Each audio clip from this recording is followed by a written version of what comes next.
that I worked on for one credit last semester, and then I have another credit for this semester, so it's kind of broken up funny. So they're going to be relatively short. So the first project that I worked on last semester primarily was the Sierra Leone Health Clinic project. So the progression of the project, in fall of 2014, they came in and they had a basic floor plan, and as a class, we all designed different things. In spring of 2015, we, as a class, broken up, mostly with me and Grayson, we tackled it together. We did gap analyses of the current clinic properties instead of focusing on a new design. So we looked at their old ones that are still in operation and looked at what they lacked to make it so that it was more standard. So their standards in Sierra Leone are really bad. For medicine cabinet, they had a drawer, kitchen drawer, no locks. So we did a gap analysis of that, and then this last semester I worked with Engineers Without Borders and the Healy Foundation a little bit more closely to refine the design for the outpost. Okay, so new design elements from the previous designs. They wanted to put the bathroom inside. In the original design, there was no bathroom on site at all. The second revision that we did, we had a bathroom outside the facility. Another thing that they talked about adding in was a maternity ward, and another complication with that was they wanted it big enough to have 2 beds, and it's going to be something that's going to be open all night long. So they needed an extra set of doors so that they could lock off the basic entrance to the outpost. They wanted a secure office space. Originally, they didn't think they wanted that because they don't keep files the way we do. There's, you know what I mean? So another thing, secure storage for their vaccinations and medications and everything. We did have a storage area in our first one that they actually did build one of them that we did design, and instead of using the space for the medication refrigerator, they used it for their PV system batteries. So that space totally didn't get used what we thought it would get used for. PV is really important there though. They don't have a grid like we do, so they have to have solar power. So that was definitely really important. And then we added an exam room because we went bigger with the design so we could treat more people. So this is the one that they actually built. So this is the basic small one that they used the storage area for the PV batteries. So with this, they don't have a bathroom inside, and I don't remember when this went up. Do you, Jim? It would have gone up last year, so probably fall of last year. Okay, yeah, so this went up. I don't have the REVIT design of it. I probably should have thrown that in there, but I figured that the picture of it done was good enough. So we took this design and we decided to modify it a little bit. So this was our first revision. We had the bathroom outside and we had a pavilion area. And then what we have here are housing areas for staff. One of the things, you need security because people do need the medications and they'll break in. So for a security measure, we have in-house staff housing, and then all we have is an exam room, an observation, and then like a lab technician room where you have your like autoclaves and everything to sterilize your equipment, and there's no office space at all. So from there, I talked with Engineers Without Borders a lot because they've been down there working with it. Several conferences later, we decided to go with a much bigger design. So we have the office space and a secure storage area. Just as an added measurement for security, I decided to put it behind 2 lockable doors. There will be no windows going off to the side here. I noticed that there are no windows on the design. I did forget to kind of wrap that up before I started my new project. So in this we have the lab in the back because of, I figured that a lot of these places are amputee villages. You're going to want to have them walking the least distance you can to get to their exam rooms or the observation. So have lab in the back for the staff to go to. There is a restroom right here.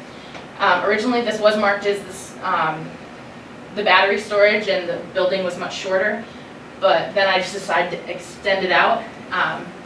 They decided they only needed one housing space, and then a large maternity ward. And the reason that everything is double doors is because it is amputee and you need to have it big enough so that people with wheelchairs can access and get inside and outside. For the restroom, just because of the door clutter, I didn't get that to be double door, but I figure with the help of a staff member, you can manage. So a larger observation area so you can keep more than one bed in there. And this is essentially what our cookie cutter design is that you could probably plop on any area.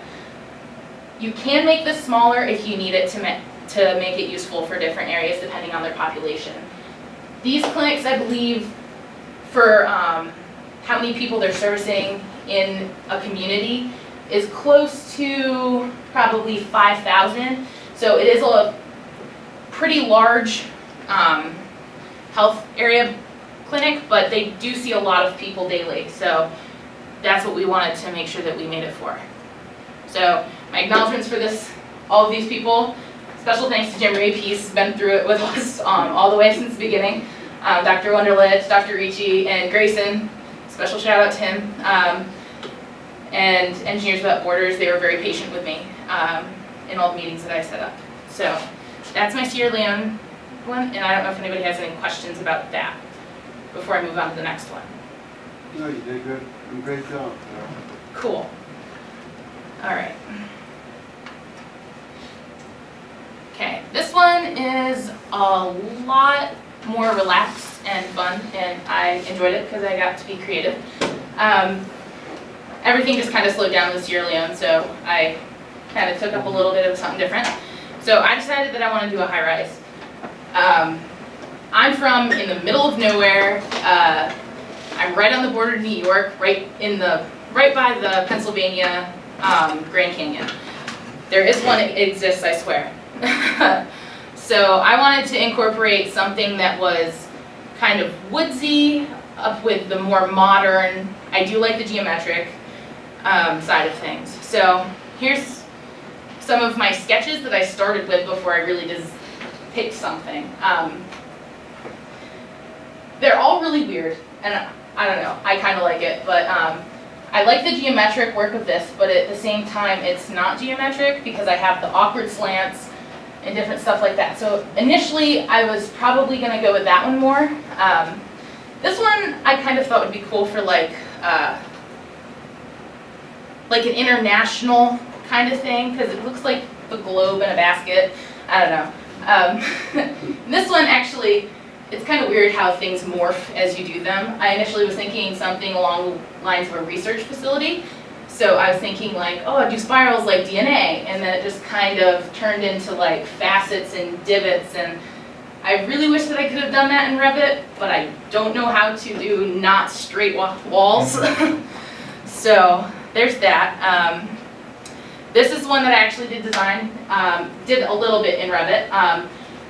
So my basic idea, and I apologize, my Revit's not great once we get there, and neither are my sketches, but I wanted a diamond instead of your basic rectangle that sits on a block. So I did the rectangle, and then around the outside I have an oval path that'll be connected by bridges through there on different levels. These areas right here that are kind of just random, I would like them to be garden spaces or green spaces, so that, I mean, I know that's going to cause a problem because of drainage, but if you put in a really good drainage system, I think that would work out well. So in the beginning of it, I only had one circle coming up around, and I really like how it flows up through it. So my first one obviously isn't that tall, or else it's just really huge. So then I kind of refined it a little bit. So I decided that I wanted to do 2 circles around the outside, and for materials I wanted to have the rectangle be curtain wall or glass, just to have the more traditional high-rise kind of feel. But in the ovals around the outside, because they're not traditional, I decided that I wanted to go something where it was oak and then a matte black. The finish that I would probably choose would be something a little bit darker, so like something near like red mahogany, and then I feel like those just really complement each other, and it kind of gives a different feel when you're in a city. I mean, I don't think that many places in a city would have that. I've seen houses with that combination, and in the woods it really pops out, but it still really looks like it belongs, so it brings nature into the city, I think. So, based on that, I did a 25-story representation of it, kind of, in REVIT. I couldn't figure out how to get slanted roofs to go around this, so that didn't really happen. But I think that in these areas here, I think that putting in little walkways, because this is a massive building, I think it's like, for the rectangle diamond in the middle, it's 80 by like 90 some. So it's pretty big, and then let alone having this around the outside. So I think that having green spaces in here, that as you have the levels go up, being able to look down on that would be a really cool way to incorporate nature into the city and into the workspace. And I don't know if I have anything else after that. Nope. Go back to it. Yep. Keep the picture up.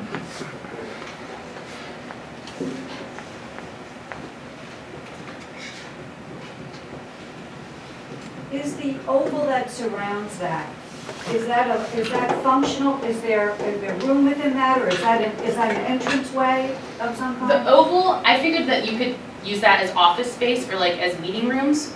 Oh, okay. Because that would actually go up multiple stories, but it would like kind of wrap around, so you'd have like awkward levels going up. But I figure with the drop-in ceiling, you could mask it really easily. So that's what that is. So that's not a parking deck. No, but that actually would be a really cool idea. How about light to the lower floors? To the lower floors? Yeah, inside building. You mean on the rectangle? Yeah. As you go down? It is going to be open up here, so there's going to be a little area of time where you can get light down there. But other than that, I really didn't think about that, to You be put quite your honest. IT workers down there that don't want light. Yeah, you stick all the gremlins down there that are afraid of the sun. But I would figure just put in regular lighting, because you'd have enough light getting down through here, I think, and there's going to be lots of windows. I didn't get. I mean, all of these little white blocks, I just kind of like dashed them in there. I didn't really pick a pattern.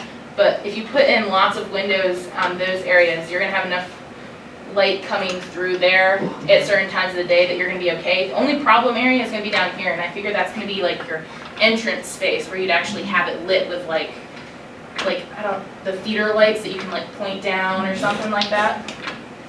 So,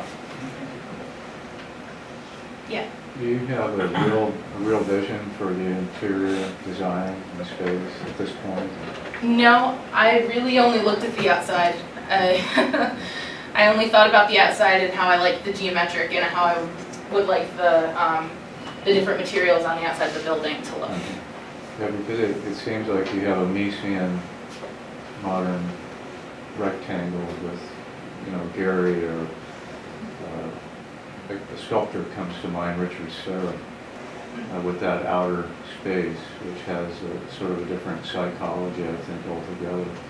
And integrating those, it's interesting. It just seems to be sort of problematic, I think, in terms of the design. I think it would probably be problematic, but if they can make the Sydney Opera House happen with all those weird arcs, I don't think this is going to be harder than that. You know what I mean?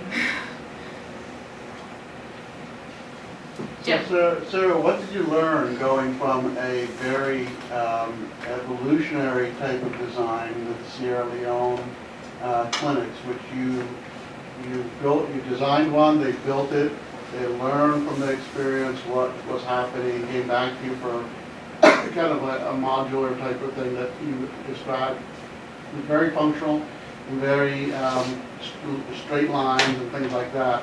And then you took this next project and you took a whimsical view of life.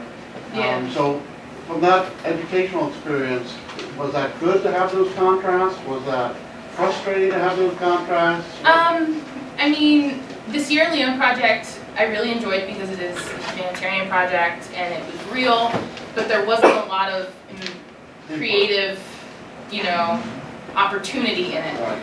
I mean, my sketchbook is full of random drawings of buildings. I was like, this work, this work.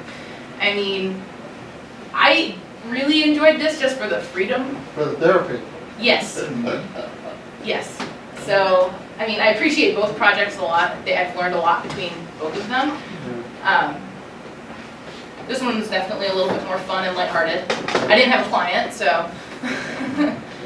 But I think it points up a good, practical, real-world experience in that architectural engineers often do the Sierra Leone type of thing, whereas the Frank Gehry's of the world get commissioned to do the, you know, the Berlin museums and the things like that that are often whimsical and things like that. So I think you've had a good experience across those two, so I applaud you for that. Thank you.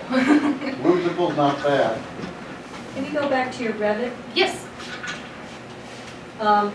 You were talking about feeling constrained by using Revit, not being able to kind of get the curves that you wanted. Mm-hmm. But since you have such a geometric core to your building, the Revit oval is kind of nice with it.